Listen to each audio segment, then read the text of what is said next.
Hello, welcome to Alice Tales. Let's start today's story.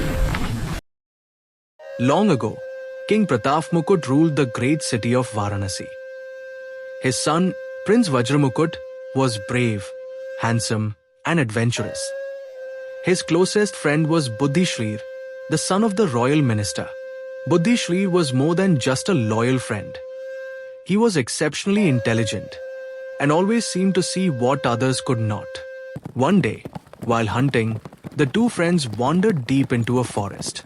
There they discovered a beautiful lake. The prince stopped his horse and saw a young woman bathing in the water. Her name was Padmavati. Their eyes met, and within moments, they fell in love. But Padmavati left with her companions without saying a word. The prince was heartbroken.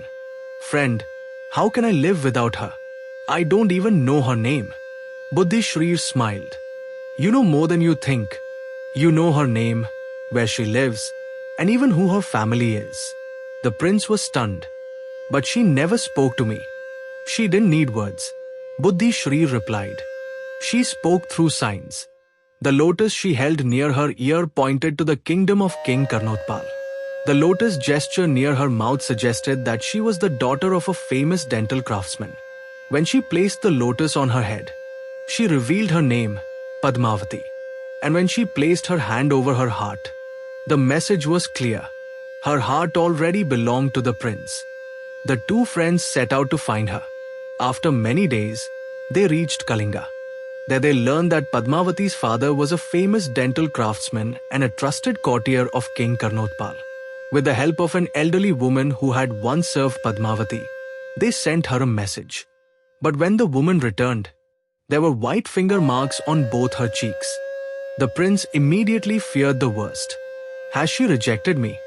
But Buddhi Shrir smiled. 10 white fingers, 10 nights of waiting. 10 days later, the woman returned again. This time, 3 red finger marks were visible on her chest. 3 more nights, Buddhi Shrir said. After 3 more days, the woman visited Padmavati once again. Padmavati treated her with great respect. But on her way home, chaos suddenly erupted. A wild elephant had escaped and was terrorizing the streets.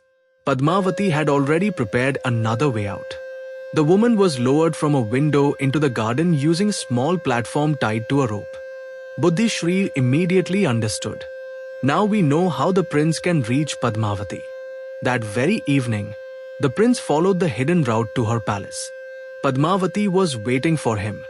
The two lovers secretly married and stayed together for some time. But one day, the prince mentioned his friend Buddhi Shrir. Padmavati asked, Did you understand all my signs yourself? The prince told her the truth. No. Buddhi Shrir understood every one of them. Padmavati realized just how intelligent he was. And a dangerous thought entered her mind. As long as Buddhi Shrir remained alive, she would never have complete control over the prince. The next morning, she sent Buddhi Shrir a delicious meal. But he sensed something was wrong. Instead of eating it himself, he fed the food to a nearby dog. Within moments, the dog died. Buddhi Shrir understood. The food had been poisoned. But instead of becoming angry, he began planning his next move. Just then, news arrived that the king's younger son had died. Buddhi Shrir saw an opportunity. He told the prince, Tonight, make Padmavati drink enough wine to fall deeply asleep. Then mark her body with a heated 3-pronged iron and bring her jewelry back with you. The prince followed his instructions. Afterward, Buddhi Shrir disguised himself as a holy man. The prince became his disciple. Meanwhile, jewelry had been stolen from Padmavati's house. Buddhi Shrir gave the prince one of her pearl necklaces. Go to the market and pretend to sell it for an absurdly high price. When the soldiers catch you, tell them your guru gave it to you. The prince did exactly that. The soldiers arrested him and took him before an official. Where did you get this necklace? The prince calmly replied, My guru gave it to me. The official then went to question the holy man. Of course, the holy man was Buddhi Shrir. He told them a completely fabricated story.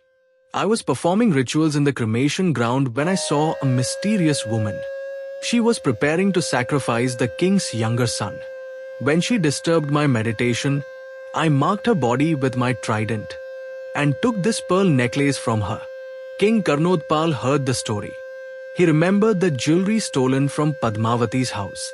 Still, he decided to verify the claim. He sent an elderly woman to examine Padmavati. She returned with an astonishing confirmation. Yes, Your Majesty, Padmavati has the same three-pronged mark on her body. The king believed the story.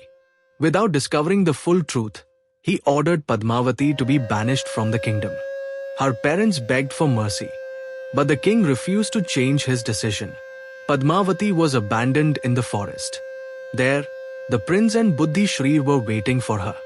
They took her with them and returned to their own kingdom. But Padmavati's parents never learned what had really happened. They believed their daughter had been killed by wild animals. Unable to bear the grief, her father died.